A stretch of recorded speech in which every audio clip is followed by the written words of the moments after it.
நல்லது. இந்த நேரத்தில் இந்த நாளிலே தேவனுடைய வசனத்தை பகிர்ந்து கொள்ள ஆண்டவர் கொடுத்த இந்த சந்தர்ப்பத்துக்காக நாங்கள் இந்த நேரம் இந்த ஆண்டவர் சமூகத்தில் இந்த வார்த்தையை ஒப்பு கொடுத்து நாங்கள் ஜெபிக்க போகிறோம். ஹல்லேலூயா. கிருபை இரக்கமுள்ள நல்ல ஆண்டவரே, இந்த நாளுக்காக நன்றி. திரும்பமாக சமூகத்திலே ஒன்று சேர்ந்திருக்கிறோம் ராஜா. ஆண்டவரே, உமது வார்த்தையை கேட்கும் ஆராதித்தது மாத்திரமல்ல ஆண்டவர், உம்முடைய பிரசன்னத்தில் நிரம்பினது மாத்திரமல்ல, அவளோடு உம்முடைய சமூகத்திலே வாஞ்சியாக ஆண்டவரே சுவாமியோட வார்த்தை கேட்க வந்திருக்க எங்களை ஒவ்வொருவரையும், இங்கே இருக்க ஒவ்வொரு பிள்ளைகளையும் நீங்கள் தொடும்படி நான் ஜெபிக்கிறேன். இந்த வார்த்தையானது சுவாமி ஆண்டவரே, இந்த சபைக்கு இன்றைய நாளில் நீங்கள் கொடுத்திருக்கீர்கள். உமது வார்த்தை இருபுறம் கருக்குள்ள பட்டயம் ஆண்டவரே. ஆண்டவரே, அது சுவாமி ஒவ்வொரு கேட்கிற ஒவ்வொரு செவிகளுக்கும் அவருடைய இருதயத்துக்கும் சுவாமி இன்றைய நாளிலே அவர்கள் முகம் கொடுக்கிற எந்த ஒரு காரியமாக இருந்தாலும் அவற்றை சந்திக்கத்தக்கதாக, அதற்கு ஒரு பதிலை கொண்டு வரத்தக்கதாக, அதுக்கு ஒரு தீர்வை கொடுப்பது மாத்திரமல்ல ஆண்டவரே, உம்மின் மேல் அதிகப்படியாக விசுவாசத்தை வைக்கக்கூடியதாகவும் நீங்கள் மாற்றிக் கொடுங்க ஆண்டவரே. உம்முடைய கரத்திலே முற்றுமுழுதுமாக இந்த காரியத்தை ஒப்புக் கொடுக்க இயேசுவின் நாமத்திலே ஆமேன், ஆமேன். ஆகவே இந்த நாளிலே உங்கள் மத்தியிலே வார்த்தையை பகிர்ந்து கொள்ளத்தக்கதாக இந்த செய்திக்கு நான் கொடுத்த தலைப்பு தான் கர்த்தர் நல்லவர் என்றால். ஆம், இந்த நேரத்திலே இந்த தலைப்பு இந்த செய்தியின் தலைப்பாக நான் வைத்தது கர்த்தர் நல்லவர் என்றால். அதன் பிறகு அந்த கர்த்தர் நல்லவர் என்ற பிறகாக ஒரு இடைவெளியை வைத்து அதிலே ஒரு கேள்விக்குறியை நான் வைத்திருக்கிறேன். அதுக்கு காரணம், இந்த செய்தியை கேட்டுக்கொண்டிருக்கிற நீங்கள் தான் அந்த இடைவெளியை நிரப்ப போகிறீர்கள். இந்த செய்தி முடியும் பொழுது கர்த்தர் உங்கள் வாழ்க்கையில் யார், கர்த்தர் நல்லவர் என்றால் டேஷ் டேஷ் டேஷ், நீங்கள் எந்த விதத்தில் அந்த வசனத்தை உங்களுக்கு ஏற்ற விதத்தில் நீங்கள் நிரப்ப போகிறீர்களோ அதுதான் இந்த செய்தியின் மறு உத்தரவாக இருக்க போகிறது. ஆமேன். என்னோடு இணைந்து கொள்வீர்களா இந்த நாளிலே? ஆகவே இந்த நாளிலே கர்த்தர் நல்லவர் என்றால் என்ற இந்த வார்த்தையின்படி நாங்கள் பார்க்கும் பொழுது இந்த கேள்வியானது அநேகராலே அநேக நேரங்களில் கேட்கப்படுகிற கேள்வி. கர்த்தர் நல்லவர், கர்த்தர் கிருபை உள்ளவர், அப்படியானால் என் நிலைமை என்ன, ஏன் எனக்கு இந்த சூழ்நிலை என்று பரிதவிக்கிற அநேகரது குரல்கள் எனக்கு கேட்டுக்கொண்டிருக்கிறது. இது இந்த இடத்திலே விசுவாசிகளாக எங்களுக்கு மாத்திரமல்ல, வேதாகமத்திலும் இதே கேள்வியை கேட்ட ஒரு மனுஷன் இருக்கிறார். நாங்கள் வாசிக்க கேட்போம். நியாயாதிபதிகள் 6ஆம் அதிகாரம் 13ஆம் வசனத்தை. அப்பொழுது கிதியோன் அவரை நோக்கி, என் ஆண்டவனே, கர்த்தர் எங்களோட இருந்தால் இவையெல்லாம் எங்களுக்கு நேரிடுவானேன்? கர்த்தர் எங்களை எகிப்திலிருந்து கொண்டு வரவில்லையா என்று எங்கள் பிதாக்கள் எங்களுக்கு விவரித்து சொன்ன அவருடைய அற்புதங்கள் எல்லாம் எங்கே? இப்பொழுது கர்த்தர் எங்களை கைவிட்டு மீதியானியர் கையில் எங்களை ஒப்பு கொடுத்தாரே என்றான். அப்பொழுது கிதியோன், ஆண்டவரே, கர்த்தர் எங்களோடு இருந்தால் இவைகளெல்லாம் எங்கள் நேரிடுவானேன்? கர்த்தர் எங்களோடு இருப்பாரே ஆனால், எங்களை காண்கிற தேவன் எங்களோடு இருப்பாரே ஆனால், ஏன் எனக்கு இந்த சோதனை, ஏன் எனக்கு இந்த சூழ்நிலை, ஏன் என்னுடைய நிலைமை எப்படி இருக்கிற என்று அங்கலாய்க்கிற அநேகரை காண்கிறோம். இது கிதியோனுடைய வார்த்தை மாத்திரம் அல்ல, இன்று அநேக கிறிஸ்தவர்கள், அநேக தேவனை விசுவாசிக்க தேவ பிள்ளைகள் மத்தியிலே சொல்லப்படுகிற ஒரு வார்த்தை. கர்த்தர் என்னோடு இருந்தால், கர்த்தர் எங்களை ஏன் கைவிட்டார், கர்த்தர் ஏன் இந்த சூழ்நிலை கொண்டு வந்தார்? நாங்கள் வேதனையிலே கவலையிலே போகும்போது அநேகமாக சொல்லுகிறோம். வேதனை, வலியும் பாரங்களும் சாதாரண மனுஷன் வாழ்க்கையில் உள்ளது.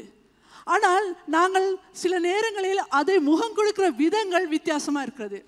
சிலர் பாரங்கள் மத்தியிலே, கவலைகள் மத்தியிலே செல்லும் பொழுது அதிகமாக அதை குறித்து கதைப்பார்கள், அதிகமாக கோபப்படுவார்கள். சிலர் அதை குறித்து அமைதியாகவே இருப்பார்கள். சிலர் எந்த உணர்வு மற்ற விரக்தி நிலையில் இருப்பார்கள். எது எப்படி இருந்தாலும் எங்களோட உணர்வுகளை நாங்கள் எப்பொழுதாவது நாங்கள் காட்டுகிற ஒரு நபர் இருக்கிறார். எங்களுக்கு துக்கம், பிரச்சனைகள் வரும் பொழுது எங்களுடைய உணர்வுகளை காட்டுகிற ஒரு நபர் இருக்கிறார், அதுதான் ஆண்டவர். முதலாவதாக நாங்கள் கோபித்துக் கொள்வது, ஆண்டவரை ஏன் எனக்கு இந்த நிலைமை, அவர்னால இவர்னால இல்லை, ஏன் ஆண்டவரே நீர் என்னோடு இல்லையா? ஆண்டவரே, நீர் என்னோடு இருந்தால் ஏன் எனக்கு தொழில் இல்லாமல் போனது, ஏன் என்னுடைய பிள்ளைகள் இப்படி, என் பிள்ளைகளின் பிரச்சனை இப்படி இருக்கிறது, என் குடும்பத்தின் தேவைகள் ஏன் இப்படி இருக்கிறது, எவ்வளோ நான் ஜெபித்திருக்கேன், எவ்வளோ காரியங்கள் செய்திருக்கேன், ஏன் இன்னும் மாற்றம் இல்லை, ஏன் எனக்கு இந்த வியாதி என்று கேட்கிற அநேகர் இருக்கிறார்கள். நாங்கள் இந்த நேரத்தில் சில நேரம் மனம் உடைந்து போகிற சூழ்நிலை இருக்கு. கிதியோன் கதையிலே நாங்கள் பார்க்கிறோம், அதை குறித்து ஒரு சின்ன ஒரு பின்னணியை நாங்கள் பார்ப்போமே. ஆனால் ஆண்டவர் இஸ்ராயேல் ஜனங்களை மோசைக்குள்ளாக விடுதலை செய்து அவர்களை இஸ்ரவேல் இந்த தேசத்துக்கு அழைத்து வந்து பாலும் தேனும் பொழிகிற ஒரு தேசத்திலே வைத்து அவர்களை ஆசீர்வதித்து பல ஆண்டு காலமாக அவர்களை ஆசீர்வதித்தார். நல்ல ஒரு தேசத்தில் இருக்கும் பொழுது அவர்களுக்கு திரும்பமாக அவர்களுக்கு பிரச்சனைகள் வந்து கொண்டே தான் இருந்தது. ஒன்றன் பிறகு ஒன்று ஒவ்வொரு எதிராளிகள், ஒவ்வொரு தேசத்தில் உள்ள ஜனங்கள், ஜாதிகள் வந்து அவளுக்கு எதிராக யுத்தம் பண்ணி கொண்டே இருந்தார்கள். அதற்கு மனமுடைந்து போனவனாகத்தான் கிதியோன் சொல்கிறான், கர்த்தர் எங்களோடு இருந்தால் எங்களுக்கு ஏன் இந்த நிலைமை? கர்த்தர் அந்த நாளில் செய்த அற்புதங்கள் எங்கே? கர்த்தர் அவர்களை வாழ்க்கையை செய்த அற்புதங்கள் எங்கே? அநேக கேள்விகள், அநேக காரியங்களை குறித்து மன வேதனை அடைந்தவனாக கிதியோன் அன்றைய நாளை கதைக்கிறான். நாங்களும் கேட்கிறோம், கர்த்தர் அவருடைய வாழ்க்கையில் நன்மை செய்கிறாரே, ஏன் என் வாழ்க்கையில் இல்லை? என்னுடைய பிரச்சனை தொடர்ந்த வண்ணமே போய்கொண்டிருக்கிறதே, எந்த ஒரு மாற்றத்தை நான் காண முடியாமல் இருக்கிறதே என்று நீங்கள் அங்கலாய்க்கிறீர்களா? என் அன்பான சகோதர சகோதரிகளே, இன்றைய நாளில் உங்களை நான் தைரியப்படுத்த விரும்புகிறேன். இன்றைய நாளில் உங்களுக்கு சொல்ல விரும்புகிற ஒரு காரியம்தான், உங்களுடைய வேதனையிலே ஆண்டவருக்கு ஒரு திட்டம் இருக்கிறது. உங்களுடைய வேதனையிலே ஆண்டவருக்கு ஒரு திட்டம் இருக்குது. ஆமேன் என்று சொல்வீர்களா? இன்றைய நாளில் ஆண்டவர் ஒரு வேதனையும் உங்களுக்கு அவருடைய திட்டம் இல்லாமல், அவருடைய அனுமதி இல்லாமல் ஒன்றுமே உங்கள் வாழ்க்கையில் அனுமதிக்கப்படவில்லை. இத்தனை நேரங்களில் எங்களுடைய பாவத்தின் நிமித்தம் அல்லது நாங்கள் எடுத்த பிழையான தீர்மானங்களின் நிமித்தம், நாங்கள் செய்த சில புரிந்துணர்வு இல்லாமல் செய்த சில காரியங்களின் நிமித்தம் பிழைகள் ஏற்பட்டிருக்கலாம். அதை குறித்து நான் இந்த இடத்துல சொல்லவில்லை. ஆனால் நான் சொல்லுகிற காரியம், எந்த ஒரு காரியத்தில் எதையுமே ஆண்டவரை தேடி ஜெபித்து காரியங்களை செய்த பொழுதும் சில நேரங்களிலே பாரங்கள், வேதனைகள், துக்கங்களுக்கு நாங்கள் முகம் கொடுக்க வேண்டியதான் இருக்குது. அந்த மாதிரி சூழ்நிலையை நாங்கள் போகும் பொழுது, ஆண்டவரே இல்லை என்ன நடந்தது? ஏன் எனக்கு இந்த நிலைமை? ஏன் எனக்கு இந்த சோதனை? ஆண்டவரே உங்களுடைய காரியங்களை கேட்டுக்கொண்டு தானே நான் பார்த்தேன் என்று நாங்கள் அங்கலாய்க்கிற நேரங்கள் அதிகம். ஒன்றை மட்டும் உங்களுக்கு நான் சொல்ல நான் விருப்பப்படுகிறேன். அதுதான், எங்கள் தேவன் பாடுகளை பார்த்து பாராமல் போகிற தேவன் இல்லை, அதிலே பாதையை உருவாக்குகிற தேவனாக இருக்கிறார். ஆமேன் என்று சொல்லுவோமா? அவர் உங்கள் பாடுகள் மத்தியிலே பாதையை உருவாக்குகிற தேவன். அவர் உங்களை விட்டு தூர போகிற தேவன் அல்ல, அவர் பாதையை உருவாக்குகிற தேவனாக இருக்கிறார். இன்றைய நாளில் உங்கள் பாடுகளுக்கு ஒரு ஆண்டோடைய நோக்கம் இருக்கிறது. நான் ஒரு சில காரியங்களை உங்கள் முன்பதாக நான் வைக்க விரும்புகிறேன். அதுக்குள்ளாக தேவன் பாடுகள் மத்தியில் எப்படிப்பட்ட திட்டங்களை வைத்திருக்கிறார் என்று நீங்கள் அறிந்து கொள்ள உதவியாக இருக்கும். முதலாவதாக, ஆண்டவர் பாடுகளை, வேதனைகளை அனுமதிக்க காரணம், உங்களை தன்னுடைய நோக்கத்துக்காக தயார்படுத்தும்படி தேவன் பாடுகளை அனுமதிக்கிறார். திரும்பமாக நான் சொல்கிறேன், உங்களை தேவனுடைய திட்டத்துக்கு தயார்படுத்தும்படிக்கு ஆண்டவர் பாடுகளை அனுமதிக்கிறார். நாங்கள் வாசிக்க கேட்போம் ரோமர் 5ஆம் அதிகாரம் 3-5 வசனங்களை. உபத்திரவம் பொறுமையையும், பொறுமை பரீட்சையையும், பரீட்சை நம்பிக்கையையும் உண்டாக்குறதென்று நாங்கள் அறிந்து உபத்திரவங்களையும் மேன்மை பாராட்டுகிறோம். மேலும் நமக்கு அருளப்பட்ட பரிசுத்த ஆவியினாலே தேவ அன்பு நம்முடைய இருதயங்களில் ஊற்றப்பட்டிருக்கப்படியால் அந்த நம்பிக்கை நம்மை வெட்கப்படுத்தாது. ஆமேன். ஆண்டவர் எங்கள் பாடுகளை அலட்சியம் செய்கிற தேவன் அல்ல, அதை கணக்கெடுக்காமல் இருக்கிற தேவன் இல்லை. அவர்கள் பாடுகளை ஒரு நோக்கத்துக்குள்ளாக வைத்திருக்கிறார்.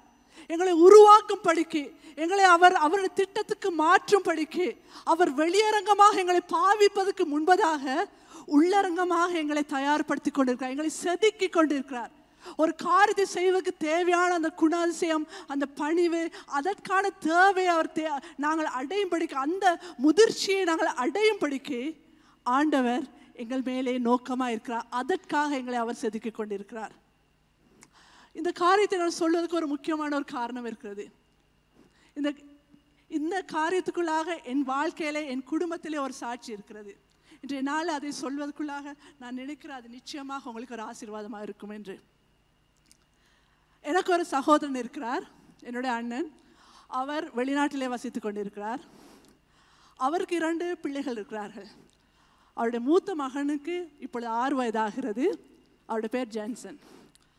ஜான்சன் பிறந்து ஒரு 2 வருஷங்கள் ஆகும் பொழுது அவர்களை நாங்கள் அவதானிக்கக்கூடியதாக இருந்தால் அவர் பேச்சிலே சற்று குறைவாக இருப்பதே, அவர் பேச்சும் திறமையில் சிரமப்படுவதை நாங்கள் காணக்கூடியதாக இருந்தது. அது மாத்திரமல்ல, மற்ற பிள்ளைகளை பார்க்கிலும் அவர் சற்று வித்தியாசமாக இருந்ததை நாங்கள் கண்டோம். இது மிகவும் எங்களுக்கு ஒரு துக்கத்தை, வேதனை கொண்டு வந்த ஒரு காரியம். மிகவும் நாங்கள் குடும்பமாக மிகவும் அதை குறித்து நாங்கள் கவலைப்பட்டோம். என்னுடைய சகோதரனும் அதே போல் அவருடைய மனைவி இதை குறித்து மிகவும் அவர்கள் மன உளைச்சலுக்கு ஆனார்கள், மிகவும் பாதிக்கப்பட்டார்கள். அவர்களை மாத்திரமல்ல, எங்கள் குடும்பமே ஜான்சன் எதிர்காலத்தை குறித்து பயந்தோம். என்ன செய்வதென்று தெரியாமல் நாங்கள் கவலைப்பட்டோம். எப்படி என்ன நடக்கப் போகிறதோ என்று கேள்விகள் எங்களுக்குள்ளே வந்தது. அன்றைய நாளைக்கு கிதியோனை போலவே நானும் ஆண்டவரை நோக்கி கேட்டேன், ஆண்டவரே ஏன் இந்த வேதனை, ஆண்டவரே ஏன் இதை அனுமதித்தீர்கள் என்று எனக்கு தெரியவில்லை, ஆனால் நிச்சயமாக உங்களுடைய திட்டம் இருக்கிறது. அந்த நேரத்திலே நாங்கள் சென்ற அந்த மன உளைச்சல் வார்த்தைகளால் சொல்ல முடியாது. எதற்காக என்று என்னால் என் மகனுடைய எதிர்காலத்தை குறித்து நினைக்கக்குள்ள மிகவும் பயமாகவே இருந்தது. ஆனாலும் நாங்கள் என்ன செய்தோம், என் மகனை நாங்கள் அநேக நேரம் என்னுடைய சகோதரன் பல வைத்தியர்களிடத்தில் கொண்டு போனார். வைத்தியர்களை பார்த்துவிட்டு சொன்ன ஒரு காரியம்தான், அவருக்கு ஒரு விதமான டவுன் சிண்ட்ரோம் என்ற அந்த ஒரு பாதிப்புக்குள்ளாக அவர் இருக்கிறார் என்று.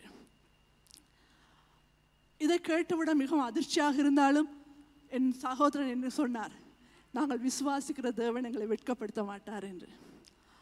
நாங்கள் விசுவாசிக்கிற தேவன் எங்களை வெட்கப்படுத்த மாட்டார், இந்த காரியத்தில் ஆண்டவர் எங்களோடு கூட இருக்கிறார் என்று அவர் என்னை தைரியப்படுத்தினார். அந்த நேரத்திலே ஆண்டவர் கிருபையினாலே ஜான்சன் பாடசாலை போக வேண்டிய நாட்கள் வரும் பொழுது அவரை நாங்கள் ஸ்பெஷல் ஸ்கூலில் சேர்க்காமல், அந்த நாட்டிலே சிறிய காரியமான அவளை ஸ்பெஷல் ஸ்கூலில் தான் சேர்ப்பாங்க. ஆனால் ஜான்சனுக்கு ஆண்டோட கிருபை இருந்தது. அவர் சாதாரண பள்ளியிலே அனுமதிக்கப்பட்டார். சாதாரண பள்ளியில் அனுமதிக்கப்பட்டு 1 வருஷம் 2 வருஷம் போகும் பொழுது நாங்கள் கவனிக்கக்கூடியதாக இருந்தது, ஜான்சன் வாழ்க்கையிலே அவர் பேச்சு திறமையிலே ஒரு மாற்றத்தை, அவர் நன்றாக பேச தொடங்கினார்.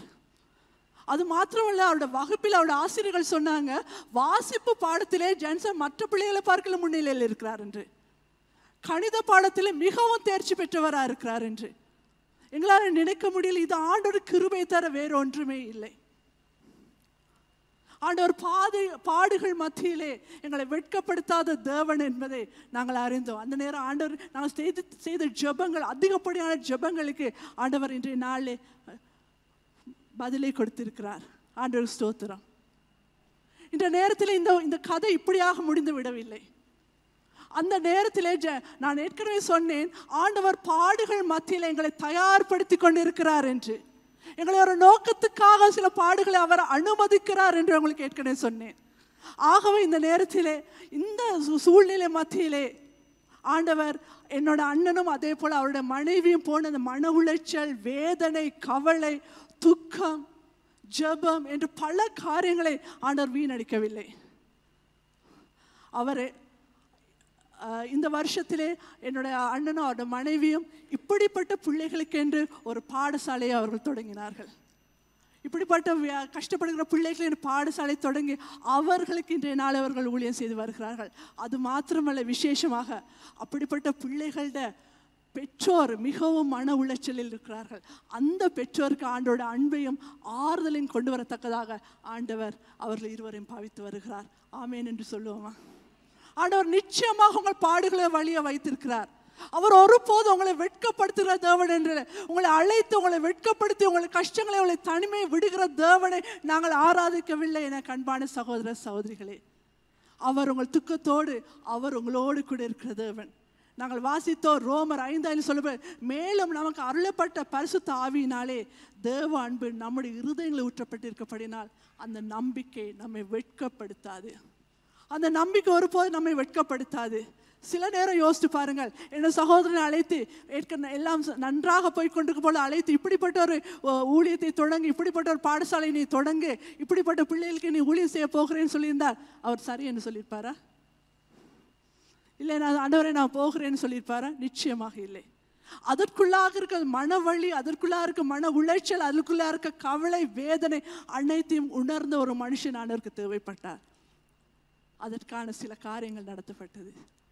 ஆனால் ஆண்டவர் பாடுகள் மத்தியிலே எங்களை கைவிடவில்லை. இப்பொழுது விசுவாசிக்கிறீர்கள் ஆண்டவர் எங்கள் பாடுகள் மத்தியில் எங்களை செதுக்கிக் கொண்டிருக்கிறார் என்று. உங்களுடைய பிரச்சனைகள் மத்தியிலே, உங்கள் வேதனைகள் மத்தியிலே ஆண்டவர் உங்களை தயார்படுத்தி கொண்டிருக்கார் தன்னுடைய சித்தத்தை உங்கள் வாழ்க்கையில் நிறைவேற்றும் பொருட்டு. ஆமேன், ஆமேன். ஆக அடுத்ததாக நாங்கள் இன்னொரு காரியத்தை பார்க்கிறோம். ஆண்டவர் பலருக்கு ஆசீர்வாதமாகும்படி ஆண்டவர் எங்களை ஆயத்தப்படுத்தி கொண்டிருக்கிறார். பர்பஸ் ட்ரிவன் லைஃப் என்ற புத்தகத்தை எழுதின பாஸ்டர் ரிக் வாரன் இப்படி ஒரு காரியத்தை சொல்கிறார். God never wastes a hurt. Your greatest ministry will most likely come out of your greatest pain. அதாவது துயரங்களை தேவன் ஒருபோது வீணாக்க விட மாட்டார். உங்கள் பெரிய ஊழியம் பெரும்பாலும் உங்கள் மிகப்பெரிய வேதனையிலிருந்து தோன்றுகிறது. ஆண்டவர் உங்களை அழைத்திருக்கிறது பெரிய ஊழியமானது உங்கள் பெரிய வேதனையிலிருந்து தான் அது தொடங்குகிறது. ஆண்டவர் மற்றவர்களை ஆசீர்வதிக்கும் பொருட்டு தான் ஆண்டவர் உங்களை அழைத்திருக்கிறார். நாங்கள் பார்க்கிறோம், நாங்கள் வாசிக்க கேட்போம். 2 கொரிந்தியர் 1:4 இப்படி சொல்லப்படுகிறது. தேவனால் எங்களுக்கு அருளப்படுகிற ஆறுதலினாலே எந்த உபத்திரவத்திலாகிலும் அகப்படுவர்களுக்கு நாங்கள் ஆறுதல் செய்ய திராணியுள்ளவர்களாகும்படி எங்களுக்கு வரும் சகல உபத்திரவங்களிலேயும் அவரே எங்களுக்கு ஆறுதல் செய்கிறவர். அந்த இடத்துல சொல்லப்படுகிறது, உபத்திரவங்களிலே அகப்படுகிறவர்களுக்கு நாங்கள் ஆறுதல் செய்ய திராணி உள்ளவர்களாகும்படிக்கு ஆண்டவர் எமது உபத்திரங்களை ஆண்டவர் ஆறுதல் செய்கிறார். உபத்திரவத்தில் அகப்படுவர்களுக்கு ஆறுதல் செய்யும் பொறுப்பை ஆண்டவர் எங்களுக்கு கொடுத்திருக்கார். அதற்காக எங்களுடைய உபத்திரங்களிலே ஆண்டவர் உதவி செய்கிறார். அதுக்கு நல்ல ஒரு உதாரணம் தான் யோசேப்பின் வாழ்க்கை. நீங்கள் வேதாமத்திலே பார்த்திருப்பீர்கள். யோசேப்பு தன் வாழ்க்கையில் எதற்காக பாடுபடுகிறோம், எதற்காக இந்த உபத்திரம், எதற்காக இந்த பிரச்சனை என்று தெரியாமலே உபத்திரத்தில் போன ஒரு மனுஷன். தன் சகோதரர்களாக கைவிடப்பட்டார், தன் சகோதரராக நிந்திக்கப்பட்டார், அவர் அடிமையாக விற்கப்பட்டார். மற்றபடியாக அவர் தான் செய்யாத ஒரு குற்றத்துக்காக அநேக வருஷம் சிறையிலே அவர் தள்ளப்பட்டார். தான் எதற்காக இந்த மாதிரி சூழ்நிலைகளுக்கு முகம் கொடுக்கிறேன், ஏன் ஆண்டவர் இதை எனக்கு அனுமதித்தார், என்ன எதற்காக இது நடைபெறுகின்ற தெரியாமலேயே அவர் பொறுமையோடு இதில் இந்த உபத்திரத்துக்கு அவர் முகம் கொடுத்த ஒருவர். அதனால் யோசிப்பு கேட்டிருக்கலாம், ஆண்டவரே ஏன் என்னை கைவிட்டீர், ஆண்டவரே நீர் எங்கே இருக்கிறீர்? வேதாகம் சொல்லுகிறது, அவர் ஆண்டவருடைய இந்த விசுவாசத்தை அவர் விடவில்லை. அவர் ஆண்டவருக்கு விசுவாசத்தோடு இருந்தார். பல வருஷங்கள் போனது, சிறை வாழ்க்கை நீடித்து கொண்டே போனது. ஆனாலும் அவர் பொறுமையோடு அந்த இடங்களில் நீங்கள் வாசித்து பார்ப்பேன், இந்த மனுஷன் ஒரு வார்த்தை கூட ஆண்டவரை குறித்து எதையுமே கேட்கவில்லை. பொறுமையோடு கூட அந்த பரீட்சையை அவர் கடந்தார், அந்த உபத்திரவத்தை அவர் கடந்தார். வேதம் சொல்லுகிறது பரீட்சையானது பொறுமையை கொண்டு வரும் என்று. இந்த இடத்துல யோசேப்பு அந்த இடத்துல பொறுமையோடு அவர் கடந்தது மாத்திரமல்ல, அநேகருக்கு அவர் ஆசீர்வாதமாக மாற்றப்பட்டார். உங்களுக்கு தெரியும், கடைசியிலே அவர் சொன்ன ஒரு காரியம் தான். ஆதியாகமம் 50வது அதிகாரத்தில் 20ஆம் வசனம் இப்படி சொல்லப்படுது, நீங்கள் எனக்கு தீமை செய்ய நினைத்தீர்கள், தேவனோ இப்பொழுது நடந்து வருகிறபடியே வெகு ஜனங்களை உயிரோடு காக்கும்படிக்கு அதை நன்மையாக முடிய பண்ணினார். ஆண்டவர் உங்களுக்கு உபத்திரத்தை கொடுக்கும் பொழுது, வேதனையை பாடுகளை கொடுக்கும் பொழுது அது நன்மையாக முடிய பண்ணுகிறது, அது தீமையாக அல்ல. நல்ல ஒரு உதாரணத்தை நான் சொல்லுகிறேன். 1999 வருஷம் இந்தியாவிலே ஒடிசா என்ற மாநிலத்திலே ஒரு ஆஸ்திரேலியா மிஷனரி, கிராம் ஸ்டுவர்ட் என்று சொல்லப்படுற ஒரு ஆஸ்திரேலிய மிஷனரி, அவர் தொழில் நோயாளர் மத்தியிலே ஊழியம் செய்து கொண்டு வந்தார். அவருடைய ஊழியத்திலே கோபமடைந்து அதற்கு எதிர்ப்பு தெரிவிக்கிறார்கள். ஒரு இரவிலே அவரும் அவருடைய 2 பிள்ளைகள், 2 மகன்மார், ஒருவருக்கு 10 வயது, மற்றவருக்கு 6 வயது, அவர்கள் ஒரு இடத்திலே போய்கொண்டிருக்கிற நேரம் அவருடைய வாகனத்தை மறித்து அதை தீயிட்டு கொளுத்தினார்கள். அவர்கள் 3 அந்த இடத்துல கருகி இறந்து போனார்கள். இந்த காரியமானது கிறிஸ்தவ உலகத்தில், இந்தியாவை மாத்திரமல்ல கிறிஸ்தவ உலகத்துக்கு ஒரு பெரிய ஒரு அதிர்ச்சியும் ஒரு கலக்கத்தையும் கொண்டு வந்த ஒரு நிகழ்வாக இருந்தது. நாங்கள் அநேக நேரங்கள் கேள்விப்பட்டிருக்கோம் மிஷனரிகள் பல விதத்திலே துன்புறுத்தப்படுவதே. ஆனால் நாங்கள் வாழ்ந்து கொண்டிருக்கிற இந்த காலப்பகுதியில் இப்படி ஒன்று நடந்தது மிகவும் ஒரு கவலையை கொடுத்தது. அந்த நேரத்திலே அவரை துன்புறுத்தியவர்கள், அவர்களை கொலை செய்தவர்கள் நினைத்திருக்கலாம் இதனுடன் எல்லாமே முடிந்தது, இனிமேல் இவருடைய ஊழியம் தொடரப்போவதில்லை, இனிமேல் இவர்கள் கிறிஸ்தவர்கள் இயேசுவை குறித்து சொல்ல போவதில்லை, இதோடு இவர்கள் நாட்டை விட்டே ஓடிவிட போகிறார்கள் என்று. அவருடைய மனைவி, அந்த போதகரின் மனைவி சொன்னார், நான் தொடர்ந்தும் இந்த இடத்துல இருக்க போகிறேன், என் கணவனை என் பிள்ளைகளின் கொலை செய்தவர்களுக்கு நான் இயேசு கிறிஸ்து மன்னித்தது போல நான் மன்னிக்கிறேன் என்று. இந்த வார்த்தையானது மிகவும் ஒரு வல்லமை உள்ள ஒரு பயங்கரமான ஒரு வார்த்தையாக இருந்தது. ஏனென்றால் அப்படிப்பட்ட ஒரு சூழ்நிலை, ஒரு பிள்ளைகளை கொலைக்கு மரணத்துக்கு ஒப்பு கொடுத்த ஒரு தாயின் வாயிலிருந்து வர வார்த்தைகள் மிகவும் வல்லமை உள்ளதாக இருந்தது. ஆண்டவர் அந்த சகோதரியையும் அந்த காரியத்தையும் வெட்கப்படுத்தவில்லையா? அவள் சொன்ன வார்த்தையின்படியே இன்றைய நாள் 20 வருஷங்கள் 25 வருஷங்கள் கடந்து அந்த இடத்திலே அவருடைய பேரிலே பெரிய ஒரு மருத்துவமனை நிறுவியிருக்கிறார்கள். அதில் அநேக தொழில் நோயாளிகள் மாத்திரமல்ல, அநேகருக்கு மருத்துவ உதவி செய்யப்பட்டு வருகிறது. அந்த மருத்துவமனையை இந்த சகோதரி தான் நிர்வகித்து வருகிறார்கள். அந்த இடத்துல அநேகர், அவருடைய அந்த சாட்சியை கேட்க அநேகர், அவர் எப்படி கொலை செய்யப்பட்டார், என்ன நிலைமையில் அவர் துன்புறுத்தப்பட்டார் என்று கேட்கிற அநேகர் இன்றைய நாள் ரட்சிக்கப்பட்டு கொண்டே இருக்கிறார்கள். பெரிய ஒரு மாற்றம் அந்த பிரதேசத்தில் வந்திருக்கிறது. எனக்கு அன்பான சகோதர சகோதரியே, உபத்திரவங்களுக்குள்ளாக சில நேரங்களில் நாங்கள் எங்கள் உயிர்களை கூட கொடுக்க வேண்டிய நிலைமை வரலாம். ஆனால் ஒருபோதும் தேவனுடைய பிள்ளைகள் ஒருபோதும் வெட்கப்பட்டு போவதில்லை. அது மாத்திரமல்ல, சாத்தானுடைய சூழ்ச்சிகள் தேவனாலே முறையடிக்கப்படுகிறது. ஆமென் என்று சொல்வீர்களா? உபத்திரங்களுக்குள்ளாக நாங்கள் மனுஷர்கள் நினைக்கிறார்கள், உலகத்தில் மனுஷர் நினைக்கிறார்கள் இதனுடன் எல்லாமே முடிந்தது, இதனுடன் எல்லாமே போய்விட்டது, இனிமேல் இவர்களுக்கு தலை தூக்க நேரமில்லை, இடமில்லை என்று. ஆனால் ஆண்டவர் சொல்லுகிறார், சாத்தானின் சூழ்ச்சிகளை அழித்து ஒழிக்கத்தக்கதாக ஆண்டவர் சில நேரம் உபத்திரங்களை எடுத்து பயன்படுத்துகிறார். இன்றைய நாளில் அந்த இடத்துல பெரிய ஒரு எழுப்புதலை அந்த பிரதேசத்தில், அந்த மாநிலத்திலே ஆண்டவர் கட்டளையிட்டு இருக்கிறார். ஆண்டவருக்கு ஸ்தோத்திரம். உபத்திரவங்கள் ஆண்டவருடைய ராஜ்யத்துக்கு இன்னும் பலரை ஆசீர்வாதத்துக்குள் கொண்டு வந்து கொண்டிருக்கிறது. பலருக்கு ஆசீர்வாதத்தை கொண்டு வரும் பொருட்டு ஆண்டவர் உபத்திரவங்களை பயன்படுத்தி கொண்டிருக்கிறார். ஆமென் என்று சொல்லுவீர்களா? என்னோடு கூட நீங்கள் இருக்கிறீர்களா? நான் முதலாவதாக சொன்னேன் ஆண்டவர் எங்களை தயார்படுத்துகிறார் என்று. இரண்டாவதாக சொன்னேன் ஆண்டவர் உபத்திரத்துக்குள்ளாக ஆண்டவர் பலரது ஆசீர்வாதங்களுக்கு எங்களை எடுத்து பயன்படுத்துகிறார். மூன்றாவது காரியம் தான் நான் வாசிக்க கேட்போம். சங்கீதம் 119:71 நான் உபத்திரவப்பட்டது எனக்கு நல்லது, அதனால் உமது பிராமணங்களை கற்றுக்கொள்ளுகிறேன். நான் உபத்திரவப்பட்டது எனக்கு நல்லது, அதனால் உமது பிரமாணங்களை கற்றுக்கொள்கிறேன். எங்கள் வாழ்க்கையிலே நாங்கள் உபத்திரங்கள் வரும் பொழுது ஆண்டவருக்கு ஏற்ற விதத்தில் எங்கள் வாழ்க்கையை மாறுதல்களை உண்டு பண்ண பொருட்டு ஆண்டவர் பாடுகளை அனுமதிக்கிறார்.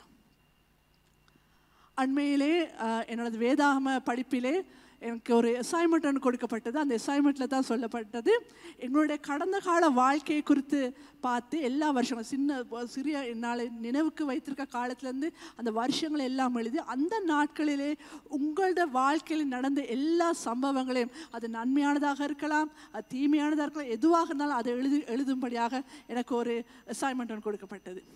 அதிலே நான் என்னோட சிறிய வயதிலிருந்து செய்த ஒவ்வொரு விஷயங்களையும் ஞாபகப்படுத்தி, ஒவ்வொரு வருஷங்களிலே 83 கலவரங்களிலே நாங்கள் பட்ட வேதனைகள் எல்லா காரியங்களையும் ஆண்டவர் எழுதுவதற்கு எனக்கு கிருபையை கொடுத்தார்.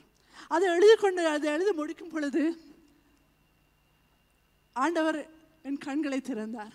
ஏனென்றால் அநேக நேரங்களிலே நான் ஆண்டவர்கிட்ட கேட்டிருக்கேன், ஆண்டவரே உபத்திரவங்கள் மட்டும்தான் எனக்கு உரியதா என்று அநேக நேரம் கேட்டிருக்கிறேன். கிதியோனை போல ஆண்டவரை ஏன் என்னை இதை அனுமதித்தீர்கள், ஏன் இந்த காரியம் என் வாழ்க்கையில் வந்தார், என்னால் தாங்க முடியாத அளவு என் வயதுக்கு மீறின சில உபத்திரங்களை நான் தாங்கியவள். நான் அந்த இடத்துல கடந்து வர ஆண்டவர் கிருபை செய்தவர்.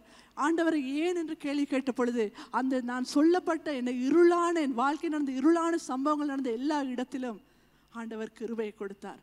ஆண்டவருடைய புதிய ஆரம்பத்தை நான் காணக்கூடியதாக இருந்தது. 15 வயதில் ஒரு கொடிய நோயினாலே பாதிக்கப்பட்டவள் நான், வைத்தியர்களாலே கைவிடப்பட்டவள் நான். என் பெற்றோர் அதை குறித்து மிகவும் கவலைப்பட்டு அவர்கள் மிக வேதனை அடைந்த நாட்கள். அந்த காலத்தில் தான் ஆண்டவருடைய நற்செய்தி எனக்கு அறிவிக்கப்பட்டது. சில நேரம் நான் இன்றைய நாள் கூட யோசிக்கிறது உண்டு, அந்த நோய், அந்த வியாதி எனக்கு வந்திராவிட்டால், அதுக்கு தேவன் அனுமதித்திராவிட்டால் நான் என்னுடைய ரட்சிப்பு இன்னும் தாமதம் அடைந்திருக்கலாம். சிறிய வயதில் ஆண்டவரை தெரிந்து கொள்ளும்படிக்கு ஆண்டவர் சில காரியங்களை அனுமதித்தார். அதன் பிறகு ஊழியத்திலும் குடும்ப வாழ்க்கையிலும் பலவிதமான பாரங்கள், பலவிதமான கவலைகள் என்று பல காரியங்கள், அது எல்லாவற்றிலும் ஆண்டவர் கிருபையினாலே ஏதோ ஒரு விதத்தில் நாங்கள் செய்து கொண்டு வந்திருந்தாலும் ஒரு சில இடங்கள் வரும்போது என்னாலே தாங்கிக் கொள்ளவே முடியாத ஒரு சந்தர்ப்பங்கள் வந்தது. அதுதான் ஒரு காலகட்டமானது. விசுவாசத்தோடு என் போராட்டத்தில் நான் போயிருந்தாலும் ஒரு இடத்திலே நான் நொறுக்கப்பட்டு உடைக்கப்பட்டு இனிமேலும் வாழ முடியாது என்ற இடத்துக்கு நான் தள்ளப்பட்ட ஒரு காலம் இருக்குது. அதுதான் 2020 வருஷம். ஒரே நேரத்தில் எனக்கு அன்பான இருவரை நான் இழக்க வேண்டியதாக இருந்தது. அது என் வாழ்க்கையில மிகவும் மிகவும் ஒரு இருளான ஒரு காலம். என்ன செய்ய போகிறோம், எதை செய்ய போகிறோம், யாரிடத்துல போக போகிறோம், நான் உடைக்கப்பட்டு நொறுக்கப்பட்டு இனிமேல் ஆண்டவரை உம்மிடத்தில் விசுவாசம் வைப்பதற்கு கூட எனக்கு ஒரு பெரிய சந்தேகத்தை கொண்டு வந்தேன். ஆண்டவர் எனக்கு வேண்டாம் என்ற அந்த நிலைமைக்கு நான் தள்ளப்பட்டேன். ஏனென்றால் நான் விசுவாசித்து போராடி போராடி வந்த எல்லா இடங்களிலும் ஆண்டவர் ஜெயத்தை கொடுத்தாலும் இந்த இடத்திலே நான் தோற்றவளாகவே நான் கருதப்பட்டேன். நான் மிகவும் தோற்று போனேன். எனக்கு ஞாபகம் இருக்கு, என்னுடைய கணவர் ஆஸ்பத்திரியில் அனுமதிக்கப்பட்டிருக்கும் பொழுது அவருடைய கடைசி நாட்களிலே எனக்கு ஒரு டெலிஃபோன் கால் வந்த வெளிநாட்டில் இருந்து. அந்த இடத்துல ஒருவர் எனக்கு கதைத்து என்னை ஆறுதல் படித்து சொன்னார், தர்ஷினி, இந்த நேரம் மிகவும் கஷ்டமான ஒரு காலம் எனக்கு விளங்குகிறது.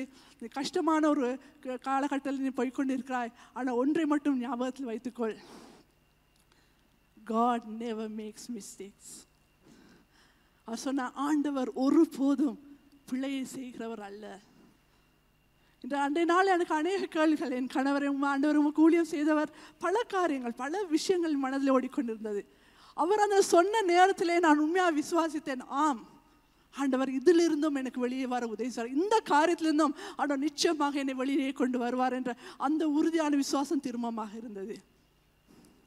ஆனால் நான் எதிர்பார்த்ததை விட மாறான காரியங்கள் தான் ஏற்பட்டது. நான் உடைக்கப்பட்டு நொறுக்கப்பட்டு என்னாலே இனிமேல் விசுவாசிக்க முடியாத இடத்துக்கு நான் தள்ளப்பட்டேன். இன்றைய நாளிலே உங்கள் மத்தியிலே இருந்து நான் பிரசங்கித்து கொண்டு இருப்பேனே, ஆனால் அது திரும்பமாக உங்களுக்கு நான் சொல்கிறேன், God never makes mistakes. ஆண்டவர் ஒருபோதும் பிழைக்கிறவர் இல்லை. உபத்திரவங்கள் எங்களை தோற்கடிக்க வைக்கலாம், எங்களை உடைத்து போடலாம், எங்களை நொறுக்கி போடலாம், அந்த இடத்துல எழும்ப முடியாத வண்ணம் உன்னை தரை மட்டும் தாழ்த்தி போடலாம். ஆனாலும் இன்றைய நாளை நான் எழுப்பி சொல்லுகிறேன், ஆண்டவர் நல்லவர். அவர் உபத்திரவங்களை உனக்கு ஒரு திட்டத்தை வைத்திருக்கிறார். அன்றைய நாளில் நான் உடைந்த போட ஆண்டவர் திரும்பமாக சொன்னார், உன்னை நான் கட்டி எழுப்புவேன். நான் திரும்பமாக நான் கொடுத்த ஊழியத்தை திரும்ப நீ வருவாய். திரும்பவும் புதிய அபிஷேகத்தோடு, புதிய வல்லமையோடு, புதிய ஒரு எதிர்பார்ப்போடு, நோக்கத்தோடு நீ வரப்போகிறாய். அதற்காக நீ ஆயத்தப்படு. சங்கீதம் சொல்லுகிறது, 147 3ஆம் வசனம் சொல்லுகிறது, இருதயம் நொறுங்குண்டவர்களை குணமாக்குகிறார், அவருடைய காயங்களை கட்டுகிறார். அவர் காயங்களை கட்டி திரும்பமாக அவர் சாம்பலுக்கு பதிலாக சிங்காரத்தை என் வாழ்க்கையில் கொண்டு வந்து கொடுத்தார். ஆத்துமாவை அவர் காத்து கொண்டார். நான் இன்னும் ஆண்டவரை குறித்து நான் நொந்து நான் உடைந்து போகாத வண்ணம் என் ஆத்துமாவை அவர் பாதுகாத்து கொண்டார். கண்மலையில உயர்த்தி அவர் என்னை ஆண்டவர் ஆசீர்வாதத்தால் நிரப்பினார்.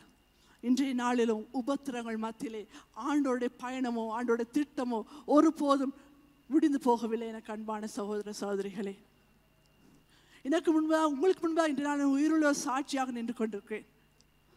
எங்களுடைய வருத்தங்கள், வேதனைகள், கவலைகள் எல்லாவற்றுக்கும் ஆண்டவர் முகம் பாராமல், எங்கள் பரலோகம் உங்களை பார்க்கவில்லை, என்னை தேடவில்லை, நான் மிகவும் ஆண்டவர் என்னை விட்டு தூர போய்விட்டார் என்ற பல விதமான எண்ணங்களில் நீங்கள் இருப்பீர்கள். ஆனால் இன்றைய நாளை நான் உங்களுக்கு சொல்லுகிறேன், ஆண்டவர் உங்களை குறித்து விசாரிக்கிற தேவனாக இருக்கிறார்.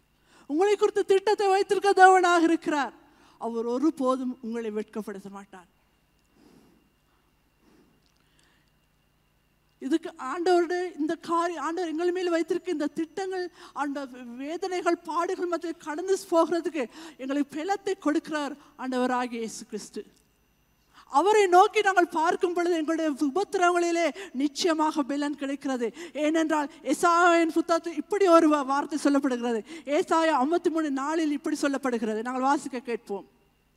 மெய்யாகவே அவர் நம்முடைய பாடுகளை ஏற்றுக்கொண்டு நம்முடைய துக்கங்களை சுமந்தார். மெய்யாகவே அவர் நம்முடைய பாடுகளை ஏற்றுக்கொண்டு யாருடைய துக்கங்களை சுமந்தார்? அவருடைய துக்கத்தை சுமந்தார், எங்களுடைய துக்கங்களை சுமந்தார்.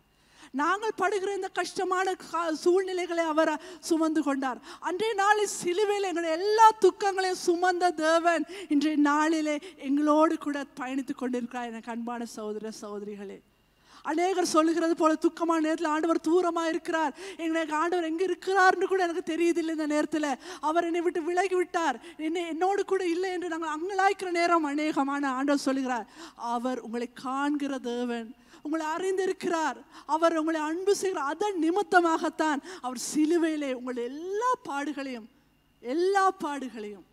இன்றைய இருக்க பாடுகள் மாத்திரமல்ல, இனிமேல் எதிர்காலத்தில் வரக்கூடிய பாடுகளை கூட அவர் சுமந்து தீர்த்தார். அந்த ஆண்டவர் உங்களை இருக்கும் பொழுது உங்கள் போராட்டத்தை நீங்கள் தனிமையாக போராட வேண்டிய அவசியம் இல்லை. நீங்கள் போகிற கவலை உங்களுக்கு தனிமையாக போக வேண்டிய அவசியம் இல்லை. நீங்கள் தனிமை இல்லை. இந்த இடத்துல உங்களை காக்கிற ஒரு தேவன் உங்களோட கூட இருக்கிறார். ஆகவே இந்த நேரம் ஆண்டவராகிய இயேசுவை நீங்கள் நோக்கி பார்ப்பீர்களே ஆனால், உங்களுடைய பிரச்சனையில ஏன் என்று கேள்வி கேட்கும் பொழுது, ஆண்டவரே இதில் ஒரு திட்டத்தை வைத்திருக்கிறேன் என்று நீங்கள் சொல்வீர்களே ஆனால், நிச்சயமாக இன்றைய நாளிலே ஆண்டவருடைய திட்டம் உங்கள் வாழ்க்கை நிறைவேறப் போகிறது. நான் முதலாவதாக சொன்னேன், கர்த்தர் நல்லவர் என்றால் ஒரு இடைவெளியை நான் கொடுத்தேன். இன்றைய நேரத்தில் நீங்கள் இந்த இடத்துல நீங்கள் என்ன வசனத்தை குறித்து அதை நிரப்ப போகிறீர்கள்? கர்த்தர் நல்லவர் என்று சொல்ல போகிறீர்களா? ஆம் இல்லை கைவிட்டார் என்று சொல்ல போகிறீர்களா? இல்லை ஆண்டவர் என்னோடு பயணிக்கிறார் என்று நீங்கள் சொல்ல போகிறீர்களா? இந்த நேரத்தில் நமஸ்காரக்குள்ளே முன்னாலே வரும் பொழுது ஆண்டவர் சமூகத்திலே நாங்கள் எழுந்திருப்போம். இந்த நாளிலே ஆண்டவர் உங்கள் மத்தியிலே பேசிக்கொண்டிருக்கிறார். நிச்சயமாக இன்றைய நாள் அநேக பாடுகள் மத்தியிலே கடந்து போகிற அநேக சகோதர இந்த இடத்துல இருக்கிறார்கள். தொழில்கள் இழந்தார்கள், இன்னுமாக பல விதத்திலே பொருளாதார ரீதியாக பாதிக்கப்பட்டவர்கள், பிள்ளைகளுடைய வாழ்க்கை குறித்து பயத்தோடு இருப்பவர்கள், எதிர்காலத்தை குறித்து பயத்தோடு இருக்கின்ற அநேகர் இந்த நேரத்தில் எங்கள் மத்தியிலே இருக்கிறீர்கள். ஆண்டவர் சொல்லுகிறார் ஒரு காரியத்தை, பிலிப்பியர் புத்தகத்தில் இப்படியா சொல்லுகிறார், நீங்கள் ஒன்றுக்கும் கவலைப்படாமல் எல்லாவற்றை குறித்து உங்கள் விண்ணப்பங்களை ஸ்தோத்திரத்தோட கூடிய ஜெபத்தினாலும் வேண்டுதலினாலும் தேவனுக்கு தெரியப்படுத்துங்கள். அப்பொழுது எல்லா புத்திக்கு மேலான தேவ சமாதானம் உங்கள் இருதயங்களையும் உங்கள் சிந்தனைகளையும் இயேசு கிறிஸ்துக்குள்ளாக காத்துக்கொள்ளும். நீங்கள் ஒன்றுக்கும் கவலைப்படாமல் உங்களுடைய எல்லா கவலைகளையும் அவரிடத்தில் விண்ணப்பமாக தெரிவிங்கள் என்று ஆண்டவர் சொல்கிறார். இந்த நேரத்திலே நான் உங்களுக்காக ஜெபிக்க ஆசைப்படுகிறேன். உங்களுக்கு இந்த நாள் பாரத்தோடு வேதனையோடு நீங்கள் இருப்பீர்களே ஆனால், எதிர்பார்ப்பற்ற ஒரு சூழ்நிலை நீங்கள் இருப்பீர்களே ஆனால், எனக்கு அன்பான சகோதரனே சகோதரியே, நீ ஆண்டவரிடத்தில் நீங்கள் வா. திரும்பமாக அவர் உங்களை விகுத்து திட்டம் வைத்திருப்பதை அறிந்து அவருக்கு முன்பதாக உங்களை ஒப்புக்கொடுங்கள். நீங்கள் முன்னாலே வரும்போது நீங்கள் முன்னாலே வாருங்கள். இந்த நாள் உங்களுக்காக விசேஷமாக உங்களுடைய தேவைகளின் மத்தியிலே உங்களுக்காக ஜெபிக்கும்படி எங்கள் ஊழியக்காரர்கள் காத்திருக்கிறார்கள். நீங்கள் முன்னாலே வந்து ஆண்டவர் சமூகத்திலே ஒப்புக்கொடுங்கள். ஹல்லேலூயா. ஆண்டவர் சொல்லுங்க, ஆண்டவரே எனக்கு ஆறுதல் தேவை, என் சூழ்நிலைக்கு என் நிலைமைக்கு எனக்கு விடுதலை தேவை. நீங்கள் பயப்படாமல் நீங்கள் முன்னாலே வாருங்கள். இந்த நாள் ஆண்டவர் உங்களை சந்திக்கிற நாளாக இருக்கிறது. வெட்கப்படாமல் ஆண்டவர் சமூகத்தில் சொல்லுங்க, ஆண்டவர் எனக்கு ஒரு மாறுதல் தேவை.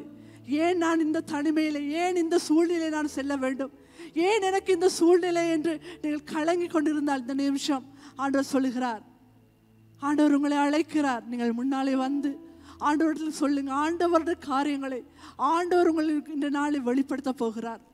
அவருடைய திட்டத்தை உங்கள் வாழ்க்கையில் நிறைவேற்ற போகிறார். நீங்கள் முன்னாலே வாருங்கள். ஹல்லேலூயா.